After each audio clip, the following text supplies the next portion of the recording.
Assalamualaikum warahmatullahi wabarakatuh.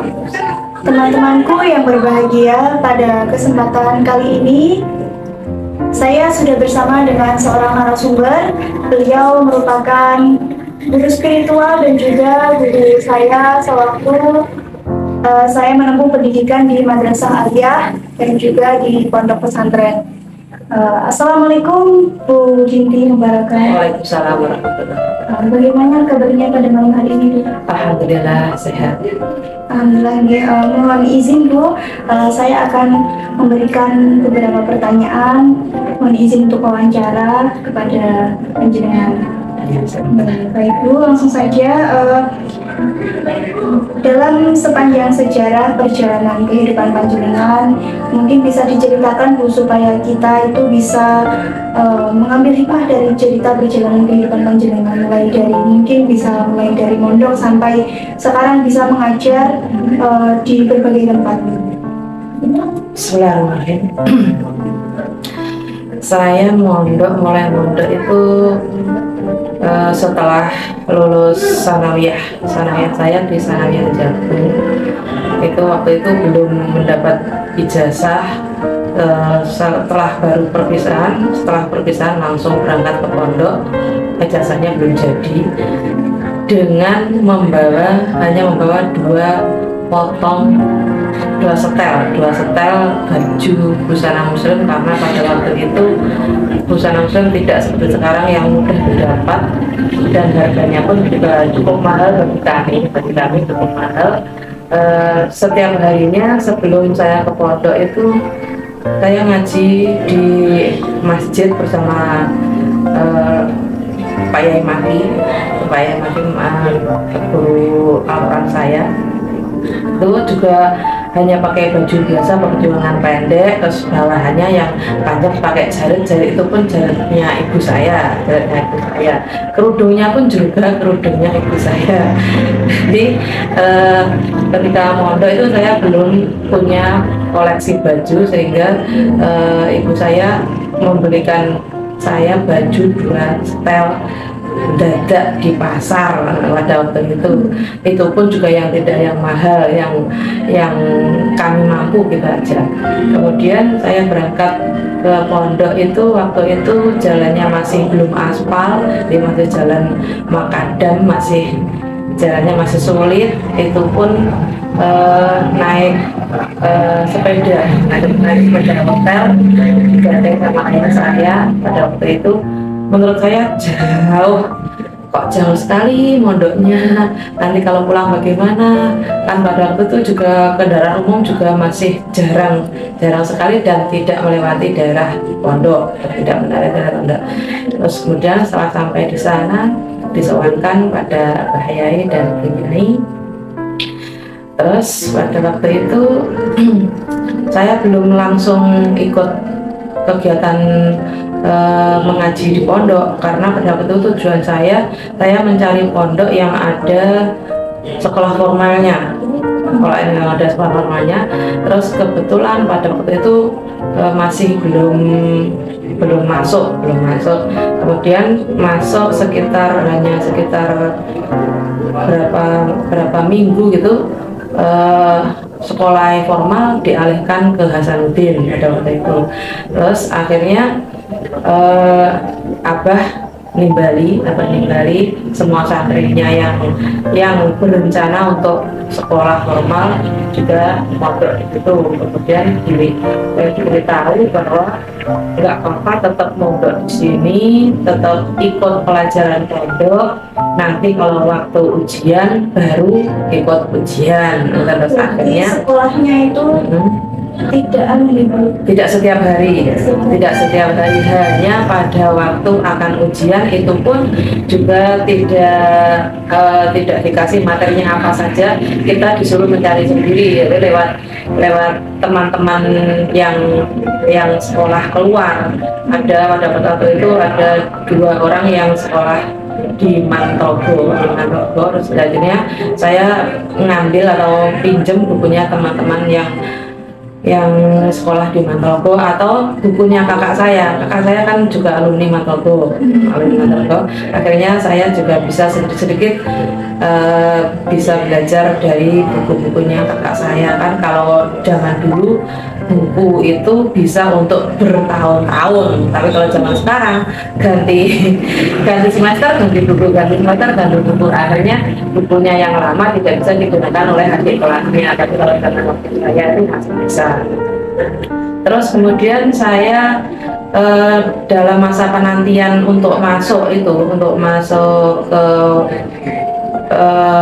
sekolah formalnya, kan tidak langsung masuk, itu saya mengisi waktunya dengan, kalau pagi itu diajak oleh kakak kelas saya untuk mencari bunga-bunga, mencarinya di tetangga pondok itu,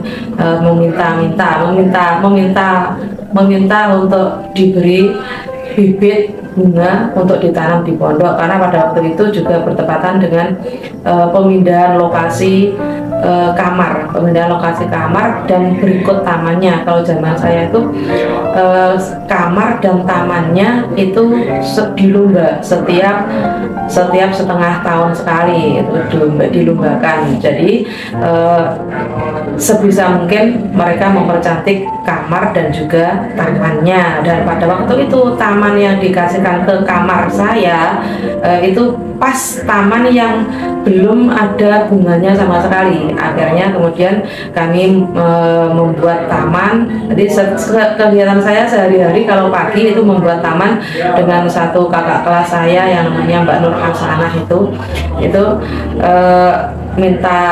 sambil minta bunga dari tetangga pondok. Pada waktu itu juga ngambil bunga dari makom dari makom, diletakkan di tengah-tengah gitu. Tapi alhamdulillah pada waktu penjurian ternyata juga dapat juara 1, kamar saya juga dapat juara 1, alhamdulillah. Kemudian setelah 1 bulan itu saya akhirnya masuk ke sekolah formalnya pondok. Maksud saya sekolah yang mengaji kitab, bukan sekolah aliyahnya, sekolah yang mengaji kitab, karena aliyahnya sudah dijadikan persamaan. Kemudian masuk ke situ itu berarti kan ketinggalan, karena waktu itu sudah semester kedua untuk pondoknya, jadi ketinggalan banyak sekali.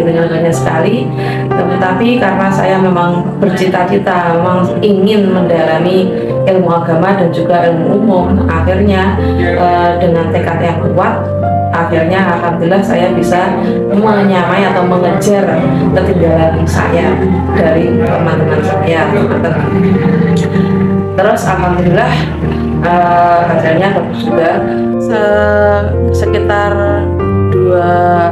setelah 1 bulan itu juga dalam pondok itu alhamdulillah saya langsung ikut membantu mengurus gus-gusnya pondok. Pada waktu itu Gus Fari sama Gus Adam, dan juga pakaian-pakaian dari gus-gus yang sudah besar-besar itu semuanya saya yang ngerapihin.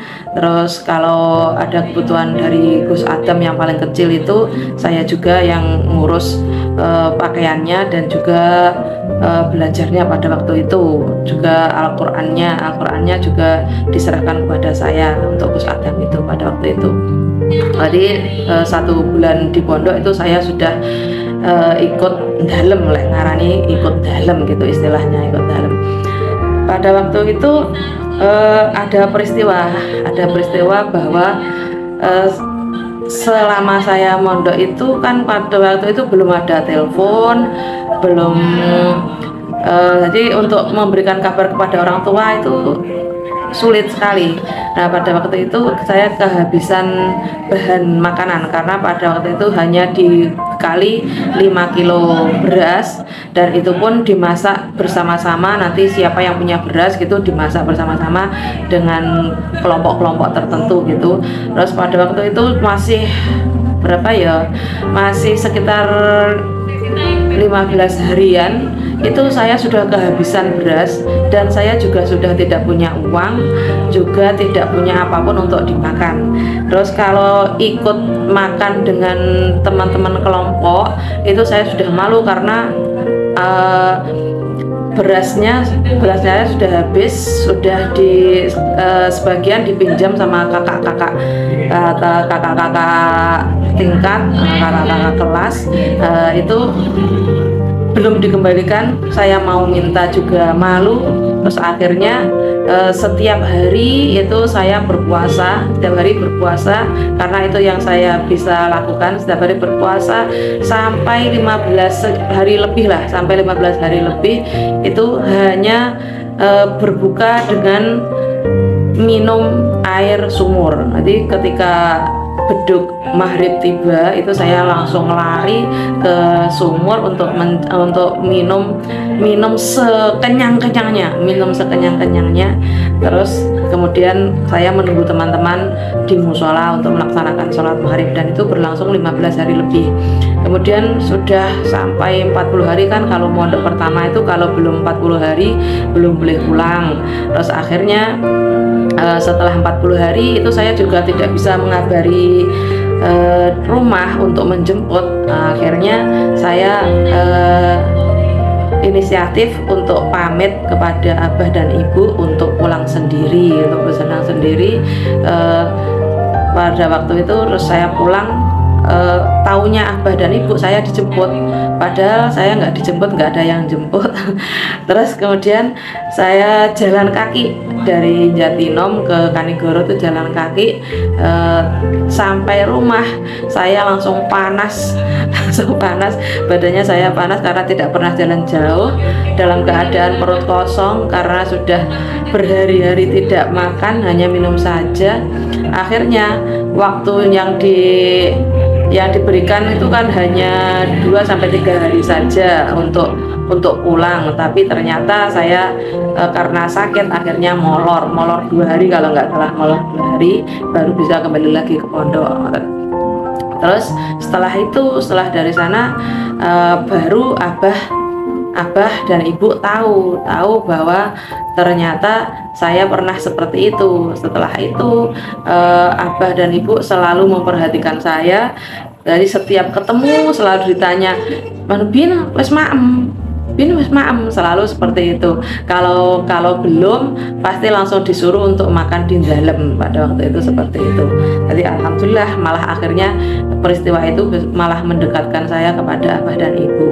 Terus kemudian 2 bulan di pondok saya ditimbali oleh abah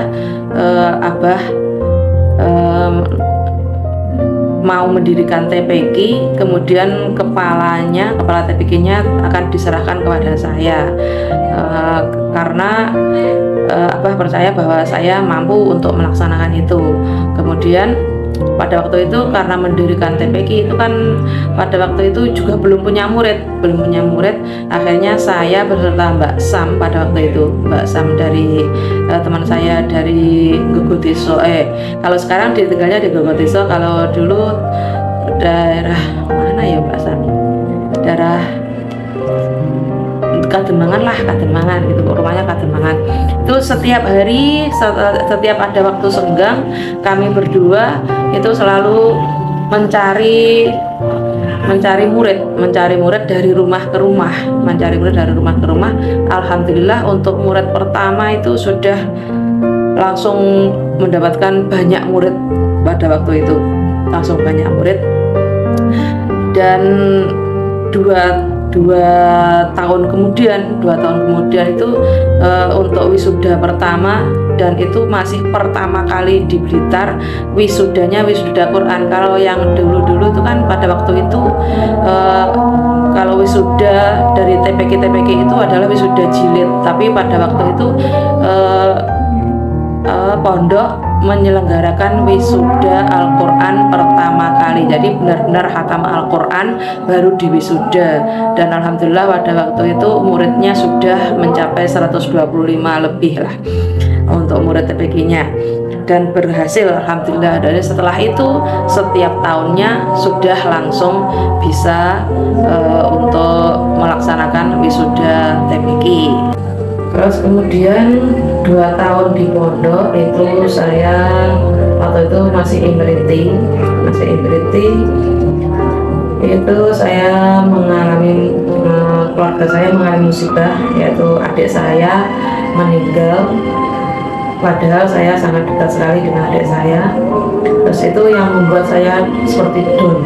Dan waktu itu adalah semester akhir di kelas 2, semester akhir di kelas imriti. Itu saya seperti setiap hari cegah masuk, saya setiap hari mendengarkan apa yang dikatakan guru saya, tapi sama sekali tidak bisa masuk ke dalam pikiran saya pada waktu itu, karena begitu terasa kehilangan adik saya pada waktu itu. Jadi sampai kelas 2 akhir itu nilai saya jeblok karena memang saya sama sekali tidak bisa fokus dalam pelajaran itu.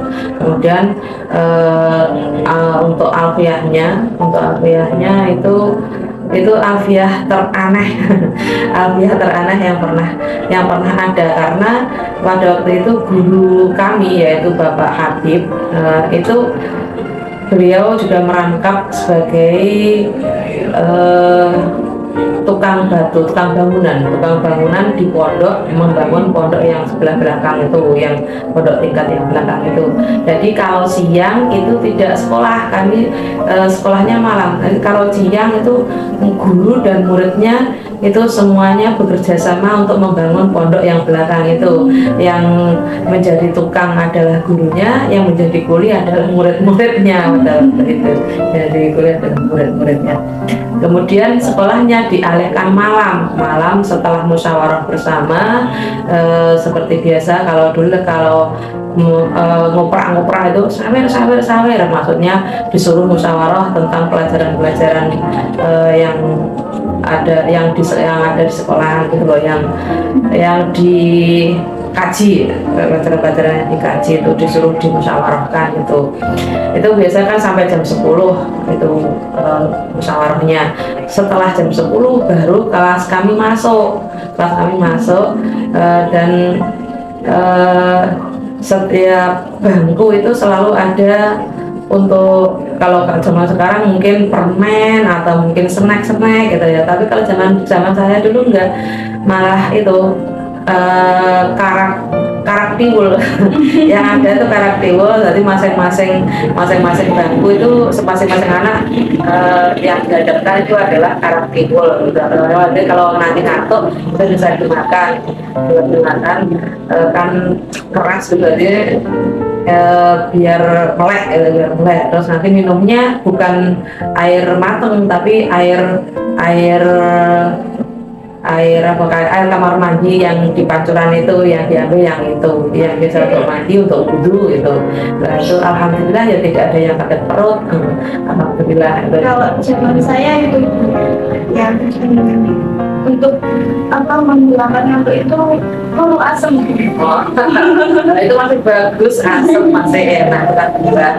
Kalau saya karaptiwol itu dan itu biasanya sampai jam 12 sampai jam 1. Setelah itu saya pada waktu itu tidurnya di musola. Kebanyakan pada waktu tidurnya di musola karena kalau tidur di kamar, semua kamarnya cuma 4 pada waktu itu. Kamarnya cuma kecil-kecil, yang sekarang dibuat gus-gus itu dulu kamarnya kan kecil-kecil 4. Itu padahal pada waktu itu 60 anak lebih lah. Kalau tidur semuanya di kamar nggak cukup, jadi yang boleh tidur di kamar hanya mereka-mereka yang sedang haid ataupun sedang sakit. Semuanya harus tidur di musola. Dan tapi alhamdulillah pada waktu itu walaupun tidur di musola itu selalu ada yang terjaga. Jadi belajarnya itu pada waktu malam itu bergantian. Jadi ada beberapa anak yang berjaga sambil matlaah pelajaran gitu. Terus nanti membangunkan temannya gantian terus. Jadi semalam suntuk itu pasti ada anak-anak yang terus terjaga karena belajar. Kalau sekarang sepertinya nggak ada. tidur semua kalau sekarang. Kalau zaman dulu seperti itu. Alhamdulillah masih kental persaingan untuk menjadi yang terbaik pada waktu itu. Bahkan hafalan nagoman itu juga kejar-kejaran. Kalau ditanya kamu nanti hafalan sampai berapa, tidak akan ada yang ngaku. Atau hafalan hadismu nanti sampai berapa, nggak ada yang ngaku. Tapi tiba-tiba nanti di depan kelas sudah banyak-banyakan. Jadi selalu saling kejar-mengejar untuk menghafal lebih banyak daripada temannya untuk hadis dan juga nagoman. Kalau sekarang disuruh ngapalkan nagoman satu aja sudah terlalu dinyang gitu. Terus pada waktu itu selain mengikuti kegiatan pondok itu juga alhamdulillah saya dipercaya oleh Bunyai untuk nderekne beliau pergi ngaji kemana-mana. Karena pada waktu itu Bunyai menjadi pengurus pusat muslimat. Seakhirnya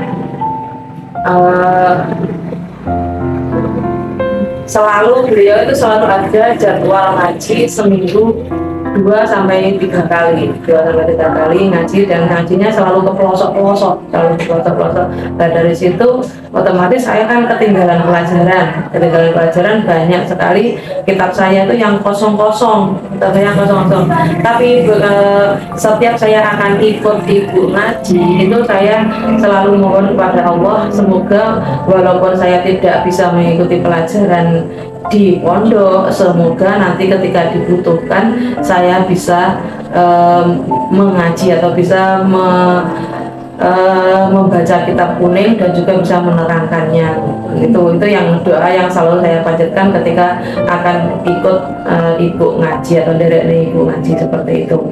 Ya, alhamdulillah sampai sekarang juga kalau disuruh ngaji alhamdulillah masih bisa ngaji, itu alhamdulillahnya. Mungkin karena barokahnya nderekne ibu itu dan juga doa-doa dari ibu, karena Bunyai itu setiap kali berdoa setelah selesai sholat itu tidak lupa untuk mendoakan murid-muridnya. Bahkan murid-muridnya yang sudah meninggal pun bahkan juga masih didoakan. Bahkan keluarga saya pada waktu itu, adik saya yang sudah meninggal itu selalu disebutkan oleh beliau, selalu disebutkan adik pun binti, selalu begitu.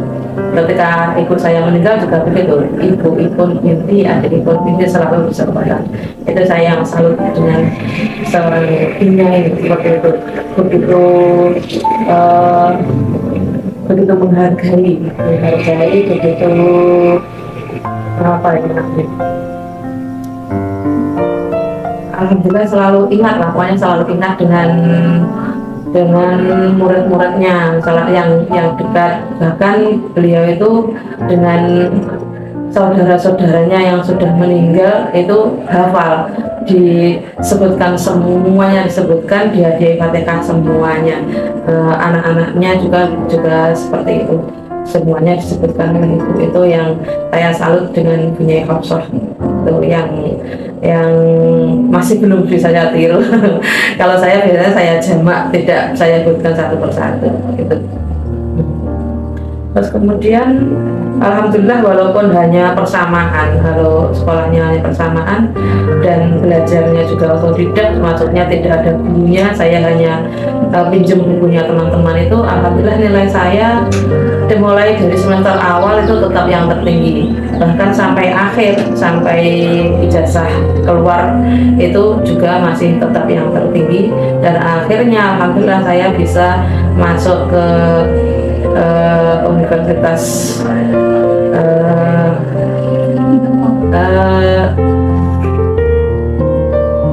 dari Setit Telogo itu juga alhamdulillah melalui jalur beasiswa, alhamdulillah gratis, alhamdulillah bisa kuliah dengan gratis, walaupun ijazahnya cuma ijazah persamaan, tapi alhamdulillah nilai saya tetap nilai yang tertinggi, alhamdulillah pada waktu itu. Dan alhamdulillah bisa lolos di subjek itu, saya menjadi juara 2, alhamdulillah juara 2 umum untuk yang mading itu, alhamdulillah pada waktu itu untuk ikut ke juara 2. Dan selisihnya dengan yang juara 1 cuman yang koma selisihnya 0,03, hanya itu saja. Alhamdulillah ya, berarti termasuknya kan selisihnya tidak banyak dengan yang juara 1. Dan alhamdulillah juga ijazahnya yang pertama itu ternyata masih bisa digunakan untuk kuliah. Jadi tidak perlu berkecil hati, walaupun hanya mengenyam pendidikan pondok, tapi alhamdulillah itu juga bisa bisa mengantarkan kita ke perguruan tinggi.